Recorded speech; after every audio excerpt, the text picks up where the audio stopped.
Agora, eu queria falar um pouco sobre fazer uma breve história da teoria da decisão, tá? Então, a história da teoria da decisão pode ser dividida em três fases, tá? O período antigo, o período pioneiro e o período axiomático, né?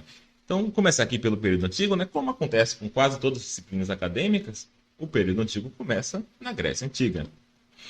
No entanto, né, os gregos eles não desenvolveram uma teoria da decisão racional, né? Não desenvolveram essa teoria. Isso se deve, em parte, por eles não estarem familiarizados com o conceito de probabilidade, que a gente vai ver que é importante na teoria de decisão, né? Teoria de decisão sob risco. E, além disso, não há evidência de que os pensadores gregos tenham formulado regras de decisão precisas. Pelo menos não da forma discutida atualmente na teoria de decisão. Na literatura grega, a gente encontra, no máximo, recomendações práticas sobre o que fazer e o que não fazer. Mas essas não têm a mesma força geral e abstrata de uma regra, das regras de decisão moderna, né? Então, no que os gregos contribuíram para a teoria da decisão? Para começar, a gente sabe que os gregos estavam familiarizados com a distinção entre atos corretos e atos racionais, né? Que eu falei aqui, que eu falei aqui no começo do vídeo. Heródoto, por exemplo. Então, vou ler aqui uma parte de Heródoto. Quando eu falar certo, entenda racional e não certo, né? E quando eu falar contrário ao bom senso, entenda como irracional. Veja como o Heródoto está fazendo a distinção entre uma decisão correta e a decisão racional. Pois mesmo que o evento se revele contrário à expectativa de alguém, ainda assim a decisão foi correta, racional. Mesmo que a sorte tenha a tornado sem efeito. Ao passo que um homem que age contrariamente ao bom senso, que age de maneira irracional, embora por sorte ele consiga aquilo a que não tinha direito de esperar, sua decisão não foi menos tola. Então ele está fazendo a distinção aqui importante. E além disso, sempre quero, qualquer oportunidade eu quero colocar Aristóteles, né? O Aristóteles também tem uns pontos aqui. Eu estava lendo aqui, né, no órgão, né? Tem um livro no órgão que são os tópicos, né? E aí no livro 3 dos tópicos, ele trata exatamente das preferências, né? Quais preferências são, o que qual resultado é melhor do que o outro, qual é pior, etc, né? Então, por exemplo, no 17A 34, 17A 34, ele parece explicar algo que é um embrião do princípio da dominância. Ele fala o seguinte, olha, é preferível também aquilo que se revela mais útil em todas as ocasiões, ou na maioria das ocasiões. Também de duas coisas, aquela cuja posse em tudo e por tudo nos faz dispensar a outra, é preferível àquela cuja posse universal nos deixa ainda carentes da outra. Em outros momentos, ele parece falar algo próximo da regra do maximax, aqui no 17b 36. Ele fala o seguinte, se o melhor de uma classe é melhor do que o melhor de outra classe, né? Então, se o melhor resultado de uma escolha é melhor do que o melhor resultado de outra escolha, então, igualmente, a primeira escolha é melhor do que a segunda classe, do que a segunda escolha. Por exemplo, se o melhor homem é melhor do que o melhor cavalo, então também o ser humano é melhor do que o cavalo de modo absoluto. Né? E outro ponto importante aqui é que nos tópicos ele também ele coloca a questão de que o que torna uma escolha melhor que a outra são os seus resultados. Ele fala assim, ademais, quando duas coisas são muito semelhantes uma à outra e não podemos detectar qualquer superioridade de uma sobre a outra, é necessário que julguemos por suas consequências, pois aquela cuja consequência constitui um bem maior é mais elegível. Então, aqui tem alguns pontos interessantes, né? Mas, por outro lado, o valor aqui da contribuição de Aristóteles é questionável. Né? Por quê? Porque ao longo aqui dos tópicos ele mistura princípios lógicos, né? Vou chamar aqui princípios estruturais, ou seja, princípios que falam de escolhas não pelo conteúdo da escolha, mas pela forma. Se todas as os resultados são melhores do que você não escolher, se uma escolha domina a outra, faça a escolha, algo desse tipo, muitas vezes ele trata de princípios contingentes, né? Ou pelo menos substantivos. Ah, tal coisa é melhor do que tal outra. Né? E a teoria da decisão, ela não, como eu falei para vocês, ela não escolhe as preferências. Né? Não diz que você tem que preferir tal coisa do que outra. Dadas as preferências do sujeito, se procura saber quais são as decisões racionais. E Aristóteles aqui, ele, em muitos momentos, ele fala de qual preferência é melhor do que a outra. Né? Por exemplo, tem uma parte aqui muito interessante na 118a8, em que ele fala que ser filósofo é melhor do que ganhar dinheiro. Ele fala o seguinte: algumas vezes, melhores coisas não são também preferíveis, pois não se conclui que, porque são melhores, são também preferíveis. Por exemplo, ser filósofo é melhor do que ganhar dinheiro, mas não é preferível ser filósofo àquele que carece do necessário para a vida. Então aqui às vezes parece que simplesmente são conselhos de um cara que gostava de ser filósofo, né? E talvez não precisasse, não estivesse passando tanta fome. Então, então esse seria o período antigo da teoria da decisão. A segunda fase seria o período pioneiro, né? Que começou em 1654, quando o Pascal, né? Esse rapazinho aqui da foto, e Pierre de Fermat começaram a trocar cartas sobre teoria da probabilidade, né? Isso aqui é bastante interessante, né? Porque essa discussão entre Fermat e Pascal se deu por causa de uma pergunta feita por um nobre francês que gostava lá do joguinho de azar, né? No caso dele, de dados. E o cara queria saber o seguinte: qual é a probabilidade, qual é a chance de eu obter pelo menos um par de 6 se um par de dados honestos é jogado 24 vezes, né? Eu vou jogar 24 vezes dois dados. Qual é a chance de eu ter pelo menos um par de 6 em uma dessas 24 jogadas, né? E aí o Fermat e o Pascal, ele decidiram assim: não, vamos, em vez de fazer teste empírico, aproximar a resposta, não, vamos elaborar uma solução matemática exata para essa pergunta, né? E isso levou à criação da teoria da probabilidade moderna, né? Então o Christian Huygens, famoso principalmente por seu trabalho em astronomia e física, leu a correspondência de Fermat com Pascal e publicou seu primeiro livro sobre probabilidade em 1657, ou seja, 3 anos depois, né? E aí você pode me perguntar, qual é a resposta a essa pergunta, né?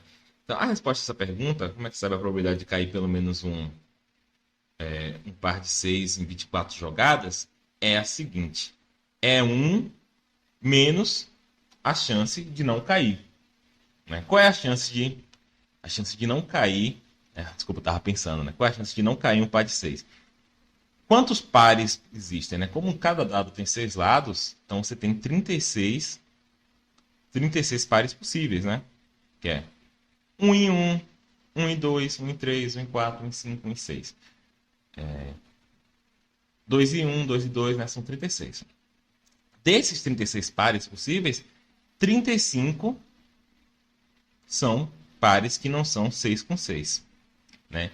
E como eu vou jogar esse par de dados 24 vezes, isso aqui é elevado a 24. Então, isso daqui, 1 menos essa probabilidade aqui, é a probabilidade de não cair nenhum par de 6. Né?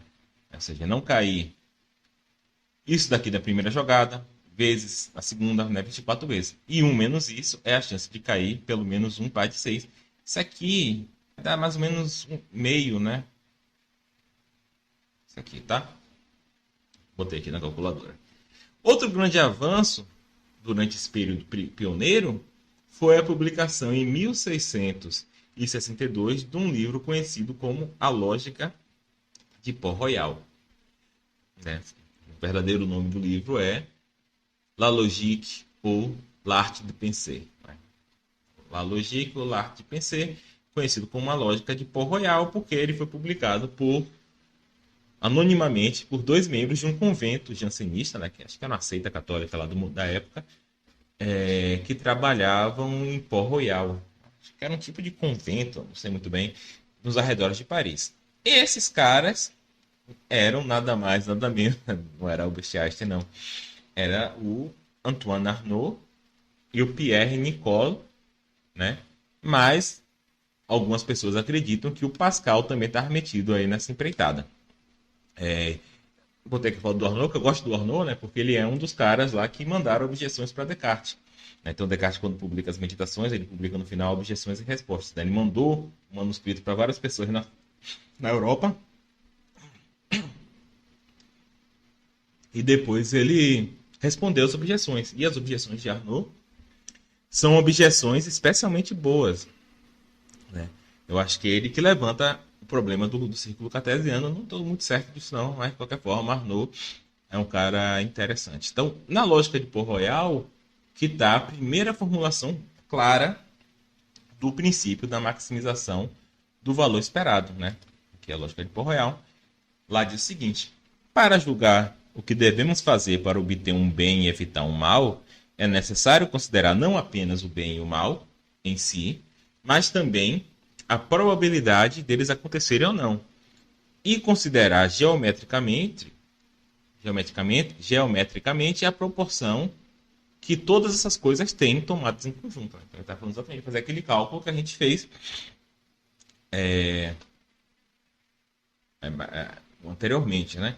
Então, só que perceba uma coisa, né? Embora razoável em muitas situações, logo se observou que o princípio da maximização do valor esperado leva a recomendações contra-intuitivas, né? Por exemplo, vamos dizer que eu te faço a seguinte aposta. Olha só, vou jogar uma moeda para cima. Se cair cara, você ganha 1 milhão. Se cair coroa, você perde 1 milhão. Você me paga 1 milhão. O valor esperado dessa aposta é zero, né? É 1 milhão vezes meio, menos 1 milhão vezes meio. Vou fazer até uma aposta um pouquinho melhor para você. Se eu jogar cara, ou se cair cara, você ganha 1 milhão e R$ 1. Se cair coroa, você perde 1 milhão, né? O valor esperado aí é 0, alguma coisa, é maior do que zero. Então, a princípio, você deveria escolher fazer essa aposta.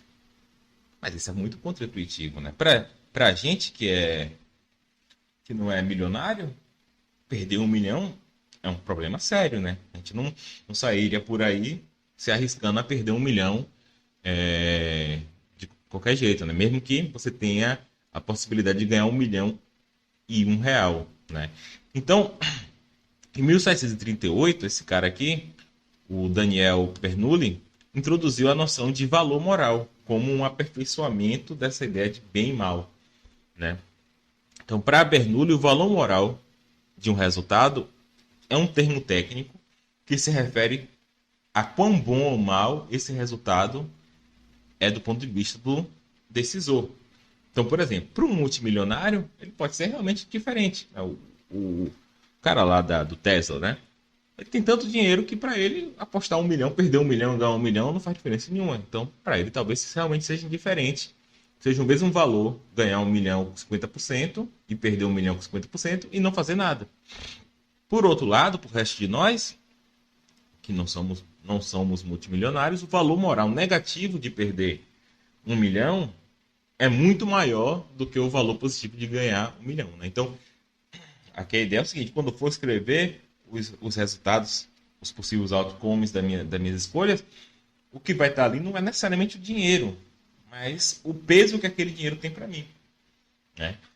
Então, geralmente se pensa que a gente é avesso a risco, né? Geralmente a gente acha que o peso de perder dinheiro é maior do que o peso de ganhar dinheiro.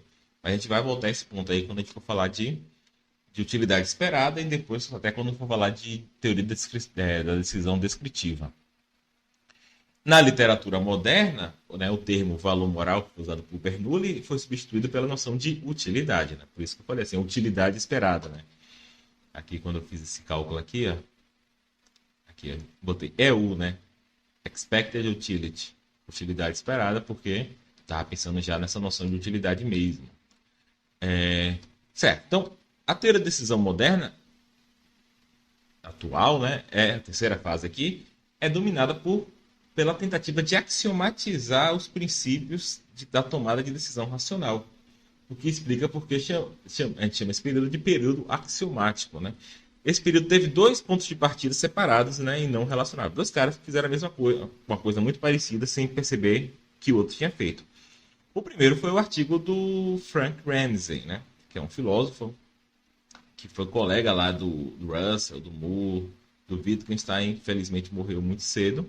Ele escreveu um artigo chamado Verdade e Probabilidade, né, em 1926 e publicado postumamente em 1931. Né? Nesse artigo sobre probabilidade, Ramsey propôs um conjunto de 8 axiomas sobre como decisores racionais deveriam escolher entre perspectivas incertas. Ele ressaltou que todo tomador de decisão que se comportar de acordo com esses axiomas agirá de maneira compatível com o princípio da maximização do valor esperado, atribuindo então probabilidades implícitas àquelas escolhas, né? Porque um problema da teoria normativa, né, que quando utiliza probabilidade é que ninguém tem probabilidade na cabeça, a gente não é robô, né? Só que a ideia é que se a gente segue determinados axiomas, a gente age como se estivesse calculando as probabilidades, mesmo que a gente não tenha aquela probabilidade na nossa cabeça, né? Isso é bastante interessante, né? E essa forma de pensar a tomada de decisão racional é muito influente na literatura moderna. O segundo ponto de partida foi o livro do von Neumann, né? Von Neumann, outro cara que está em todas, né? Von Neumann e Morgenstern. Esse livro aqui é a edição de 60 anos. Esse livro aqui foi publicado em 1944, né? E os caras não tinham lido o artigo de Ramsey. Então, o primeiro capítulo da primeira edição desse livro era dedicado à tomada de decisão individual sob risco, né?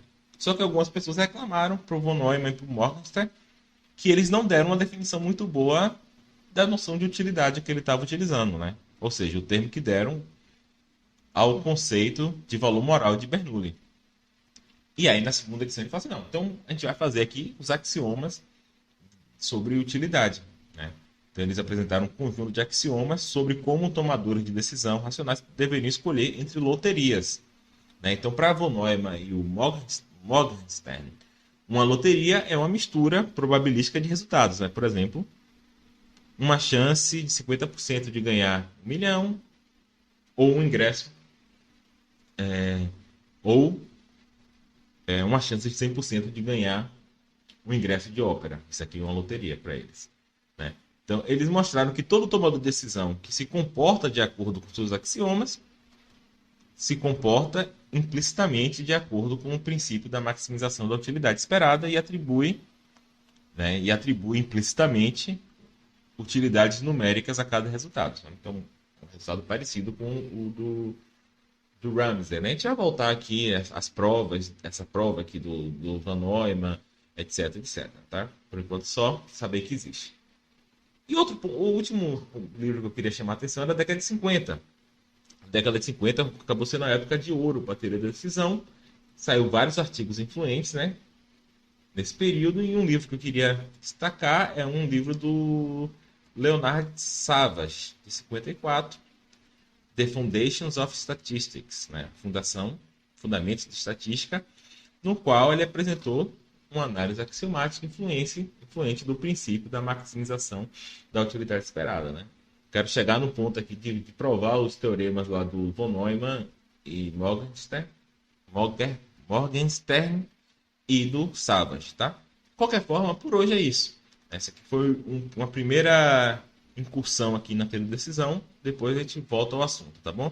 Então é isso, gente. Um abraço. Tchau.